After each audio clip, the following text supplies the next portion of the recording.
अगर मैं कहूँ भारत में एक संस्कृत बोलने वाला गांव भी है।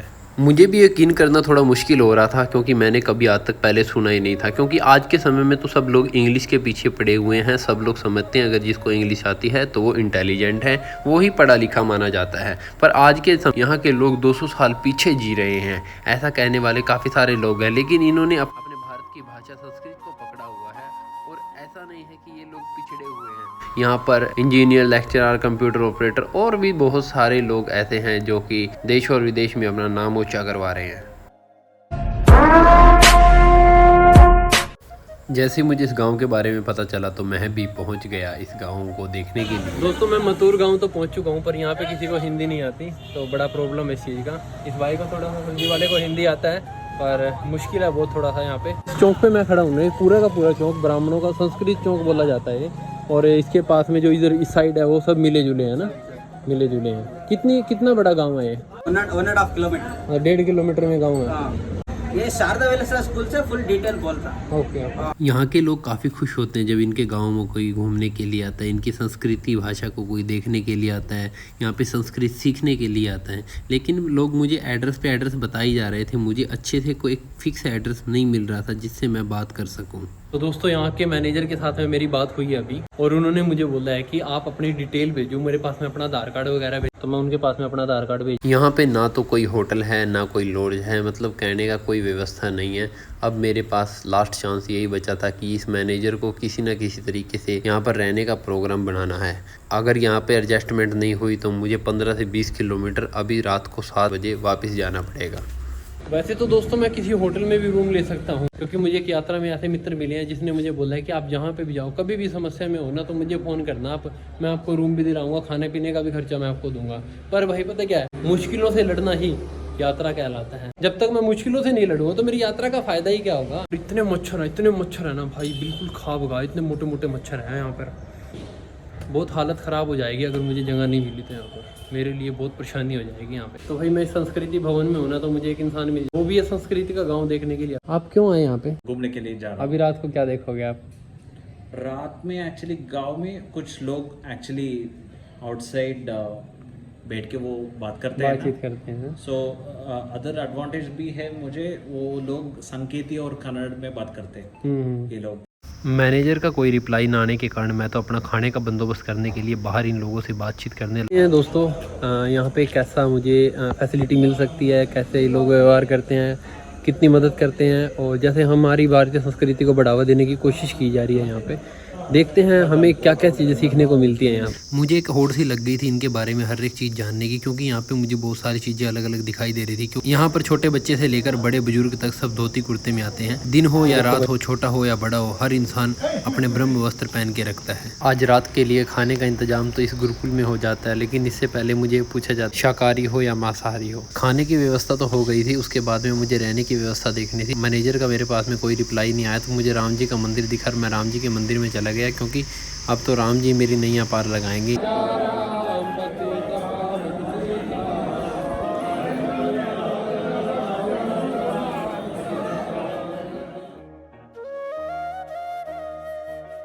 मैंने कहा था ना कि राम जी मेरी नैया पार लगाएंगे। मैं जैसे ही वहाँ पे एक लड़की आती है और मुझे कहती है कि मैं चंडीगढ़, और मुझे किसी इंसान ने बोला है कि हरियाणा से एक आदमी आया, उसके रहने और खाने की व्यवस्था आपने करनी है। तो दोस्तों एक लड़की मेरी मदद कर रही है, छोटा सा पर्स दे के गई है, इसमें बोला कोई चाबी चुबी है। तो जय श्री राम दोस्तों, आखिरकार मुझे ये कमरा मिल ही गया है। यहाँ पे जो गुरुदेव है महाराज जी वो रहते हैं भाई, वो जब आते हैं तो इस आश्रम में रहा करते हैं आके, और आज मैं इसमें रह रहा हूँ। देखो मेरी किस्मत कितनी बढ़िया है। अगर आप दिल से राम जी का नाम लेते हो ना तो राम जी आपका साथ देंगे ही देंगे। तो दोस्तों ये थी मेरी रात तक की यात्रा। कल सुबह देखते हैं कल सुबह क्या होता है। बहुत अच्छा होगा, सबके साथ में मैंने जानकारी बना ली। आपने पता ही है मेरा दिल कहता है, और भगवान की जैसे अच्छी वाणी मुझे मिली है, इससे मैं काफी सारे लोगों के दिल जीत सकता हूँ।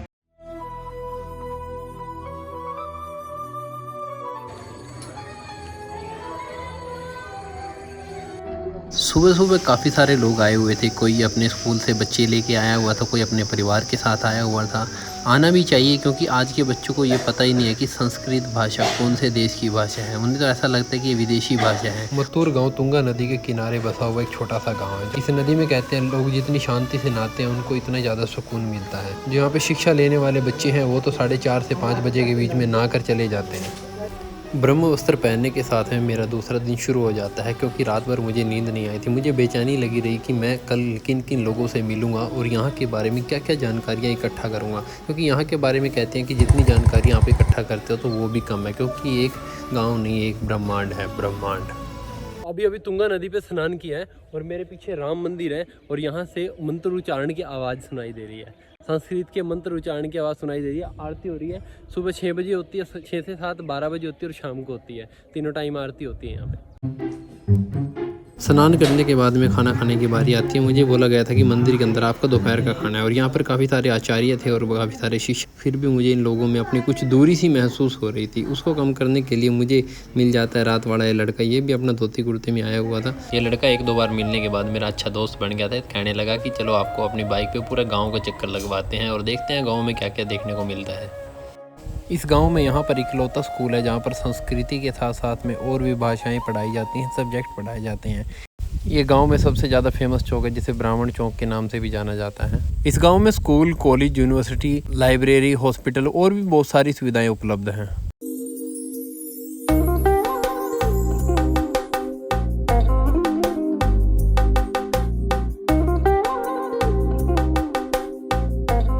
इन सारी सुविधाओं के साथ में यहाँ पे एक बहुत बड़ा एयरपोर्ट भी है जिसे शिवमोगा का एयरपोर्ट भी कहा जाता है। यहाँ के लोगों ने 40 साल पहले कसम खाई थी, या तो शांति से या फिर क्रांति से हम अपनी संस्कृति को बचा कर रहेंगे। अंदर से इतना आनंदित हो रहा था कि आज भी भारत के अंदर मेरे जैसे काफ़ी सारे लोग जो अपनी संस्कृति को बचाने के लिए अपनी जी तोड़ मेहनत लगा रहे हैं। यहाँ के बारे में 1 साल पहले पढ़ा था और बिना पैसे की यात्रा करना बहुत मुश्किल होता है, बहुत मुश्किल। सारा गांव घूमने के बाद मैं चला जाता हूँ घाट की तरफ। पता नहीं क्यों घाट मुझे बार बार अपनी तरफ बुला रहा था।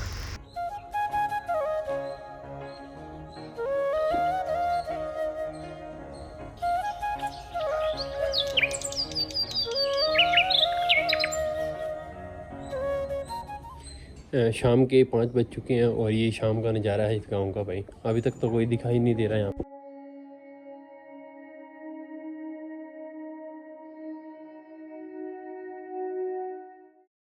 काफ़ी देर बैठने के बाद में एक बुजुर्ग मेरे पास आते हैं और वो मुझसे संस्कृत में बात करते हैं। तब जाकर मेरा मन खुश हुआ कि यार कोई तो है इस गांव में जो मेरे से बात कर सकता है। मम नाम वेंकटेशः। वेंकटेशः। वेंकटेशः। मम नाम वेंकटेशः। हाँ। और भवतां नाम? भवता नाम? मेरा नाम हाँ। हर्ष पंडित। वासा हाँ। गाम हा कुत्रा? गाम कुता हरियाणा। हाँ, हरियाणा राज्य। हरियाणा प्रांत। पग हाँ। संपूर्ण भारत। हाँ। संचार संपूर्ण भारत यात्रा। हाँ, भारत यात्रा। हाँ, भारत यात्रा। अणविल्ले। हाँ। हाँ। माता जी कह रही थी कि इस गांव में बहुत कम लोग रहते हैं, खाली खाली सा गांव है। खाली गांव नहीं है माता, इस गांव में देवता वास करते हैं, मेरा ये मानना है।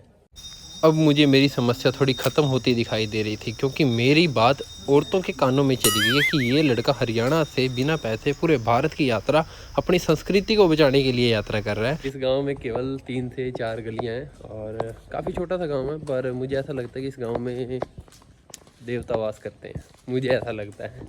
अवधानी जी तो मुझे मिले, पर उनके पास में एक समय नहीं था क्योंकि उनके पाठ चले हुए थे, इसलिए उन्होंने मुझे किसी और के पास जाने के लिए बोला है।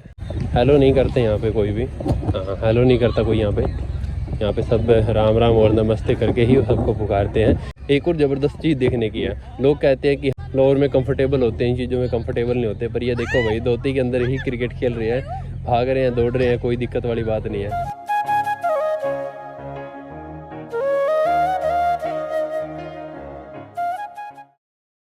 कितने दिन में आते हैं तुम्हारे माता पिता मिलने? वो अब पास में रहे तो एक मंथली एक बार आते हैं। मंथ में एक बार? क्या क्या लाते हैं खाने का? खाने का तो कुछ नहीं, और हम खाने का पसंद ही नहीं करते। बाहर का। बाहर का नहीं पसंद करते? अभी तुम आपस में संस्कृत में बात करते हो? संस्कृत तो अभी पढ़ रहे हैं। पढ़ रहे हैं? बोल लेते हो संस्कृत? बात कर लेते हो संस्कृत में आपस में? हाँ, गुरुजी के साथ कैसे बात करते हो? गुरुजी का साथ। पाठ में संस्कृत में ही बात करते हो क्लास में? इंग्लिश थोड़ा थोड़ा। आपको इंग्लिश थोड़ा आता है? यस। मुझे वहाँ पर मिले थे पाठशाला के पास, छोटी सी बच्ची थी आपके साथ में। हाँ, मुझे अब ये माता जी मिली जिन्होंने ग्रेजुएशन कर रखी है संस्कृत से। अब ये पूरी की पूरी बात संस्कृत में करती है। जो मैं चाह रहा था वो मुझे मिल गया। नास्ति मम्मा पौत्री सा छोटी सी बच्ची। इनकी बेटी है। छोटी सी बेटी? नहीं, इनकी बेटी की बेटी पोती है। के साथ। हाँ, पोती थी आपकी वो। हाँ। बोलते हैं कि मुझे खाने में भात पसंद है, तो संस्कृत में कैसे बोलेंगे उसको? पाकः बहु रुचिकरम् अस्ति।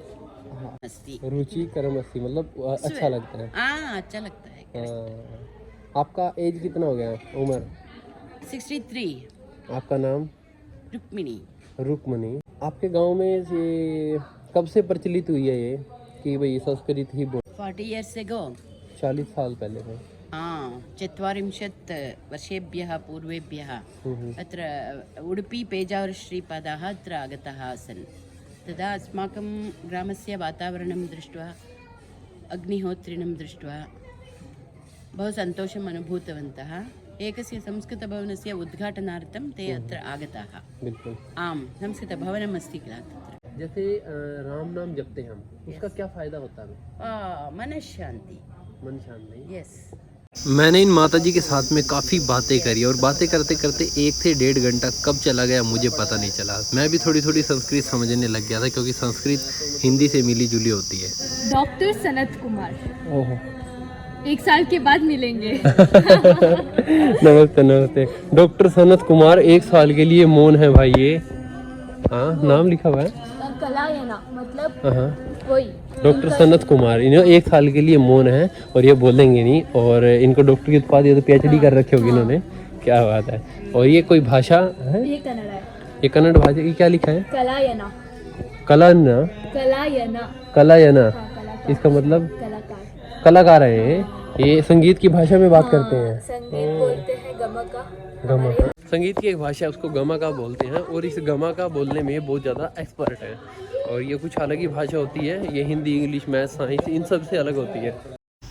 ये शाम का समय दोबारा कभी नहीं आएगा क्योंकि यहाँ पर बहुत बड़े बड़े आचार्य बैठे हुए हैं। ये आचार्य देखने में साधारण से लगते हैं लेकिन इनके पास में बहुत ज्ञान है। तुम्हें सोशल मीडिया पसंद है? तुम्हें पसंद है सोशल मीडिया? जैसे हम लगे रहते हैं सारा दिन वीडियो बनाने में, इधर उधर इधर उधर। एक ये भी है ना, मतलब आप ऐसे तो नहीं बना रहे, कुछ एडवांटेज लेके तो बना रहे हैं। वही हमारी संस्कृत को बचाने के बिल्कुल बिल्कुल। मंत्र आता है इसको। इतने छोटे उम्र में कोई नहीं करता। ये सबसे परफेक्ट है यहाँ पे। ऐसी बात नहीं, मतलब बचपन से इसके घर में ना सब लोग वेद पाठ करते हैं तो इसने सीख लिया। तो इसके घर में इसको 4 साल में ये उपनयन बोलते हैं, मुंजी उपनयन, जन्मा डालने को। हाँ, उपनयन बोलते हैं। आपने 8 साल के बाद पाठशाला में अभ्यास करना शुरू किया। अभ्यास कर। आपको संस्कृत अच्छे से आती है? हाँ। बात करते हो संस्कृत में? लोगों से बातचीत करके मिलजुल कर मेरा फिर दूसरा दिन भी पूरा हो जाता है और मैं शाम को फिर मंदिर में आ जाता हूँ क्योंकि यहाँ पर मुझे खाना भी मिलेगा और राम नाम का जप भी मिलेगा।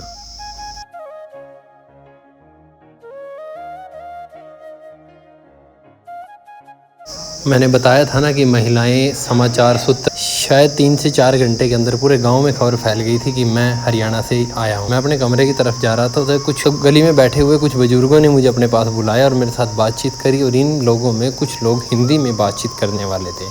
इनको हरियाणा के बारे में बातें सुन कर मज़ा आ रहा था और मुझे इनकी बातें सुन कर मज़ा आ रहा था। तो काफ़ी सारी बातें करी और बुजुर्गों का आशीर्वाद लिया।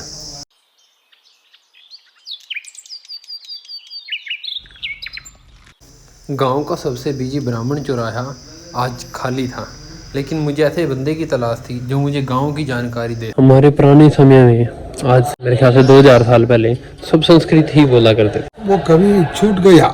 कैसे छूटा वो छूटने का कारण काम है।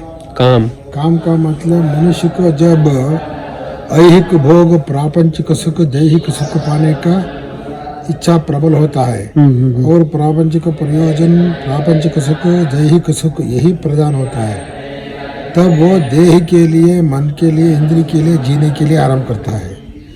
जब देह इंद्रिय मन के लिए जीवन करने का आरंभ करता है तब उसका सुख प्रयोजन ही प्रदान होता है। तब संस्कृत छूट गया। क्यों? संस्कृत का अध्ययन करने का मतलब देह के लिए नहीं, इंद्रिय के लिए, मन के लिए नहीं, वो हमारा स्वरूप पाने के लिए संस्कृत का अध्ययन उपदेश किया है। मैंने यहाँ के काफ़ी सारे विद्वानों से बात करी, मैं विद्वान ही कहूँगा जो कि यहाँ के अध्यापक हैं, सबके विचार एक तरह ही मिलते हैं।